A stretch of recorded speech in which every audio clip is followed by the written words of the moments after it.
welcome back to the deep dive. Okay, so you've handed me this stack of sources for two states that, on the surface, seem completely unrelated, Arizona and Arkansas. They do seem like an odd pairing, I'll give you that. We're jumping from the desert Southwest all the way over to the humid South. Exactly. But our mission today is to show you how digging into these contrasts can reveal these hidden rules that really define American identity in different regions. It's all about how a state's identity gets forged. Mm-hmm. Sometimes it's through these huge landmark civil rights battles, and other times it's about writing the pronunciation of a word into law. And that's the aha moment we're looking for, right? Those points where culture and the actual written law just collide. So I think it's time. Let's do it. Okay, let's unpack this, starting with the Grand Canyon State, Arizona. Right. So Arizona is, of course, deep in the southwestern U.S. Its capital, Phoenix, is pretty much what everyone thinks of when they picture the state, that intense desert heat. And it's a geographic anchor, isn't it? It's one of the four corner states. Yes. It is. It's the only place in the country where four states meet, so it shares that point with Utah, Colorado, and New Mexico. It's foundational. It also borders Nevada, California, and then, of course, has that major international border with Mexico. But I have to admit, my mental image of Arizona is just desert, cacti. And that's the first big surprise in our sources. You're not wrong, but you're only seeing half the picture. Oh. The southern part of the state, yes, that is absolutely the Sonoran Desert.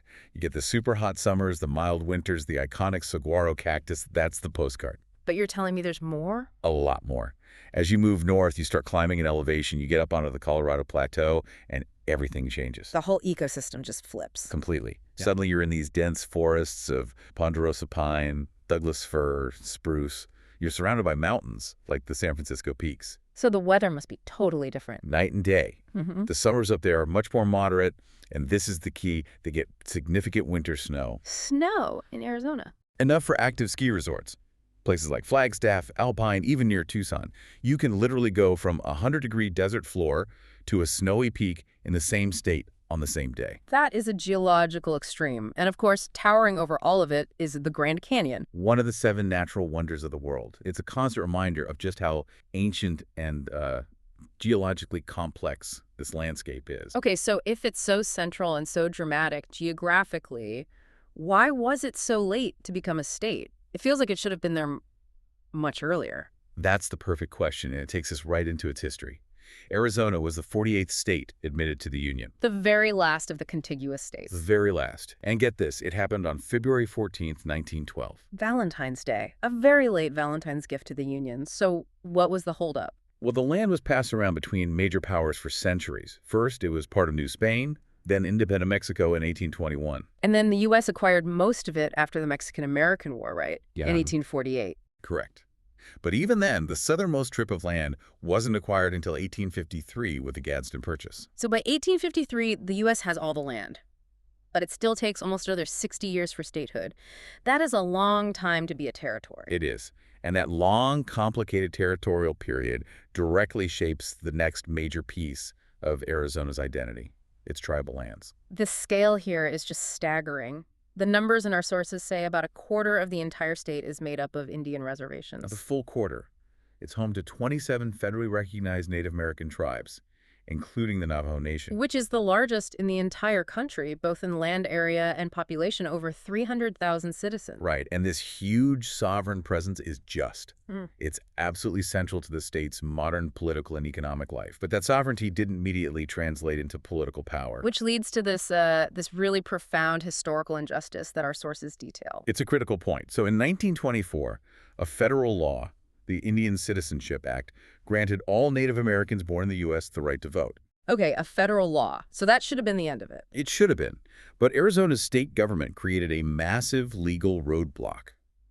They specifically passed laws to exclude people living on reservations from voting. Wow. How did they even justify that? What was the legal argument? The state argued that because people on reservations were under federal jurisdiction, they were wards of the government. And therefore not legally residents of the state? Not for voting purposes, no. Yeah? It was a very deliberate legal maneuver to disenfranchise a huge part of the population. And this wasn't just for a year or two. This lasted for decades, right? For almost 25 years after the federal law was passed, it wasn't overturned until a landmark Arizona Supreme Court case in 1948, Trujillo v. Garley. 1948. 1948. The court finally ruled that yes, residents of reservations were citizens of the state with full voting rights. What's fascinating here is we say Arizona became a state in 1912, but for a huge percentage of the people living there, their ability to actually participate in that state's democracy didn't arrive until 1948. It really redefines when the state, truly became what it is today. It shows how the application of civil rights on the ground often lagged way behind federal law. That's a powerful lesson in how law defines identity, sometimes by denying it. Yeah. Okay, let's pivot. We're leaving the desert and heading thousands of miles east into the forests and rivers of Arkansas. A completely different world. We're shifting to a state defined by water, not by heat. The capital is Little Rock. And like Arizona, it also has a kind of geographic duality, doesn't it? It does, though. It's maybe a little less dramatic. You have the flat agricultural delta region near the Mississippi River. Right, that's what I picture. Humid, flat, lots of farming. That's one half. But the other half, the western and northern parts, are defined by the Ozark and Ouachita Mountains. They're older, forested mountains, a totally different culture and economy. But let's get right to the name, because this is the real centerpiece of the Arkansas deep dive. This is where law and sound just crash into each other. Absolutely. So the name Arkansas actually shares its root with its neighbor to the north, Kansas. So they come from the same origin. Same Native American root, yeah.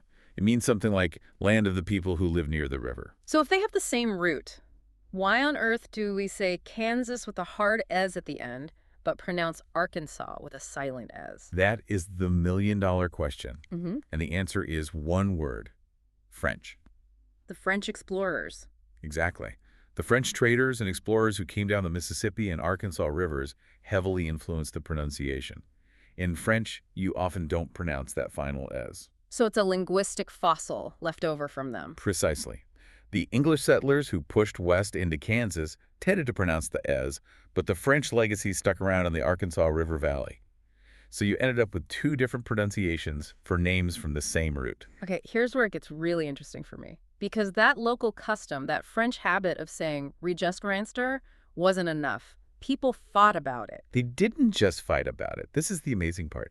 The pronunciation was so hotly debated that the state legislature had to step in. Wait. They passed a law, an actual law about how to say a word. In 1881, yes. An official act of the state legislature. They wrote it into the statute books to settle the matter once and for all. I just can't get over that. You're telling me lawmakers used floor time in committee meetings to argue about phonetics. Our sources are very clear on this. There were, and I quote, fierce arguments over whether it should be pronounced the French way or the English way, Cogent's cans, just like Kansas. This was an identity crisis playing out in real time. It was a battle over consonants. It absolutely was. It was a choice. Were they going to identify with their French river trader roots or with the more, Americanized identity pushing west? The law was them planting a flag. And saying, this is who we are. We are Arkansas, not Arkansas. It's incredible. And they're not the only state with that muted S, are they? Illinois comes to mind. Another state with heavy French influence, right? But Arkansas is the only one I know of that felt the need to actually codify the pronunciation in state law. They weren't just suggesting it, they were mandating it. So if we pull back, we've looked at two states defined by these incredible dualities. Arizona has its desert and its ski slopes.